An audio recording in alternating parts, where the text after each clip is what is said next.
Hey, what is up, guys? I know it's been a while since the last video. You know, you guys haven't really heard a peep out of me from for a while now, and that's because Pokemon X is just amazing. Oh my god. But yeah, a few days after X and Y came out, they did make the like a little beta for Gen 6, and I have been playing a little bit of that, but I've been devoting most of my time to playing Pokemon X, and I'm actually getting back into breeding, so it's a lot of work. But anyways, this is a battle here. Definitely not the first one that I've had, but it's a battle I got against my good friend Nibs Gaming's, aka Septal MC, because sadly his old channel did get closed, so he had to make a new one. So now he's known as Septal MC. We'll be leaving a link to his channel in the description below. Wow. So, after the battle's over, go check him out, and, promise you guys you will not be disappointed with the content that he uploads. But, anyways, this is a 6th generation battle, and here is the team preview. Got a couple of crazy things over here. Let's talk about my team for a bit. Well, not talk about it, I'm just gonna mention what I'm running and stuff. Got a lead Greninja, Focus Sash. He has an ability called Protean, which basically turns him to the type of move. He turns his typing into whatever move he's using. So, like, if you go for U-turn, he will end up turning into a pure bug type. So, basically, gives him guaranteed stab on any move that he wants. And, that's really, really good. Really ridiculously good ability. So, that's that. Got the Focus Sash on this thing. He's like, what, based 122, something like that. He's ridiculously fast, and he has access to Spike. So, I decided to throw him in a team.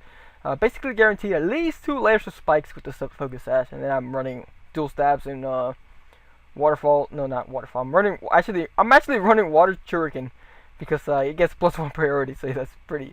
Could come in handy. And then I'm running Night Slash on that thing. So up next, this blocked out thing right there is supposed to be Mega Alakazam, but I don't think they have the sprite for it just yet, so that's probably why you can't see it. But Mega Alakazam, ridiculously powerful. Like, that thing has.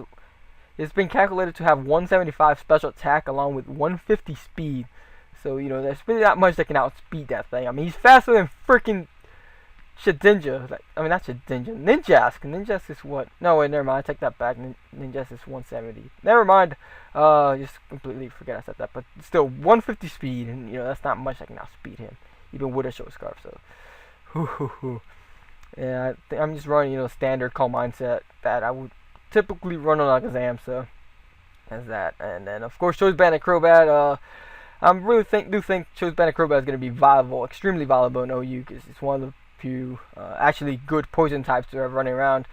So he's right there to kill fairies and just fire off Brave Birds left and right, so that's cool. And then next is a Aegislash. This thing's another ridiculously good Pokemon.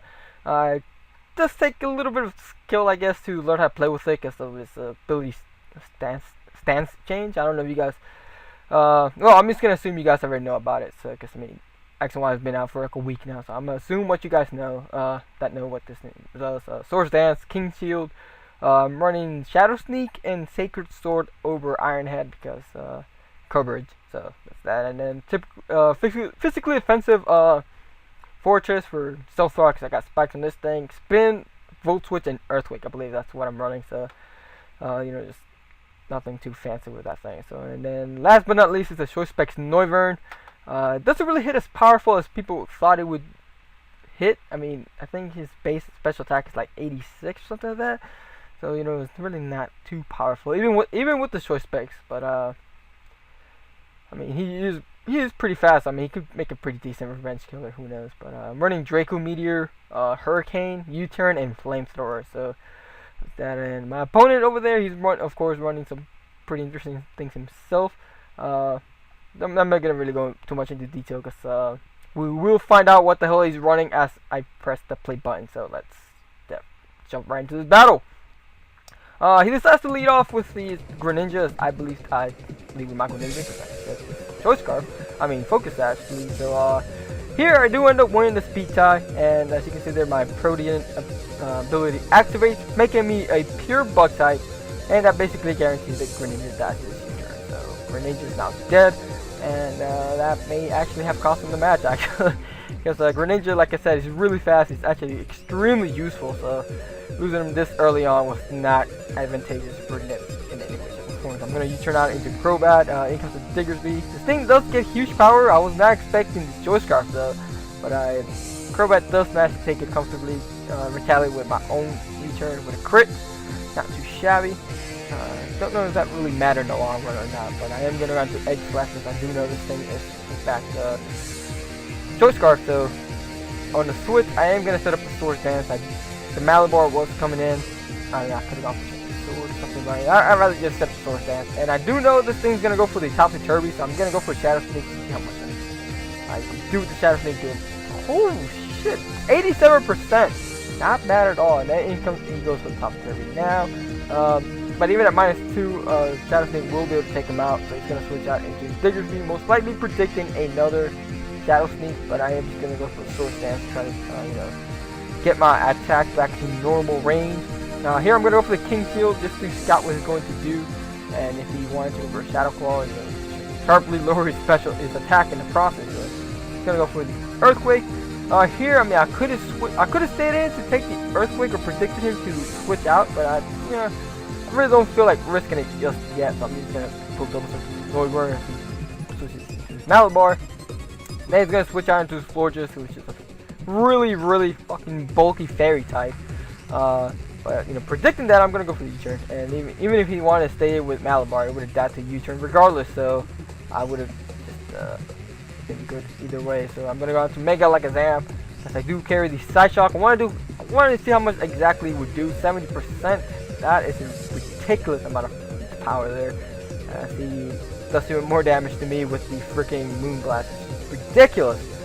But Florges is, Florges is like one of my favorite Gen 6 Pokemon. I think it's really freaking bulky. So he's gonna switch out to Malabar to take that next incoming Side Shock, but it doesn't matter because he's just gonna end up dying this turn to a freaking Shadow Ball. Except I switch out because I was kind of paranoid of this thing maybe having Sucker Punch. So I'm gonna go into Fortress. As he just goes for the Nest Slash, I'm like, oh, I could kill this thing. I didn't want to really risk losing Mega like a Sam just yet. So that's a thing. But now, I do have the option to set up my rocks, and he's going to, of course, switch out into, back into Diggersby. I believe, I do believe I set up my rocks this time around. Yeah, I did. So, Diggersby. Now here, I found out something really interesting about Diggersby. Like, I knew he was ground type, but I kind of just had a brain fart at this moment, and took that return very comfortably. I'm not even worried. But I'm just gonna go for the Volt Switch, completely forgetting this thing's a ground type. So, good information to know for you guys. You guys didn't know. I'm pretty sure no one's gonna use it. I mean, I'm pretty sure no one used Diggersby in game to find out this thing's a ground type. So, anyways, I'm predicting to switch out because of course he really can't do much to Fortress. I'm just gonna go for the Volt Switch again, as it comes to Malabar and Death Fodder, and that should be good because that's actually really good for me. Because if I had switched out myself into something else, Edge Slash or something, he would have probably gone on to Fortress and set up or go for Recover. I think that's what he was wanting to do, but I don't know. Now here, even with the Short Scarf, Diggersby cannot outspeed base 150 at Mega like a Zan, so he's gonna end up dying. Because the Mega Blastoise is bulky enough to take the Side Shock. Wait, he took that way too well. That is ridiculous. He just finishes me off with Flash Cannon. So. No, that is unacceptable amount of damage. And you are slacking. But he's gonna go out to Crobat, take out the Mega Blastoise with a Choice Band and Brave Bird, and that should be the end of that. Now, from this point on, all he has is Pangoro and Florges. Alright, so he's gonna go on to Florges now. I said potential. He wanted to fodder this thing out, but I'm like, no, I kind of need Crobat for the freaking Pangoro. So what I'm gonna do is go on to Egg Slash. I mean, I'm pretty sure I could use this thing instead of fodder, unless he has HP Fire or HP Ground. My opponent, Nips, is going to switch out to Pangoro, now seeing an opportunity to switch to set up with Pangoro. That's how I just go for the Shadow Sneak, because I don't want, there's also the possibility of him having Hidden Power Fire or Ground, so I didn't want to, die to that. So, Shadow Sneak was the thing. Now here I go for King Shield again to scout what he's going to do, most likely crunch or something, but no, he sets up a substitute, and this is where everything goes downhill for me, because Pangoro is actually a massive threat. Here what I should have done is gone for the freaking King Shield. I really don't know why I did that, like why I didn't do it. I had no reason why not to, but I didn't know what the hell I was going to do with Pangoro. I don't know if it was going to like bulk up or something. I just didn't know what the hell it was going to do.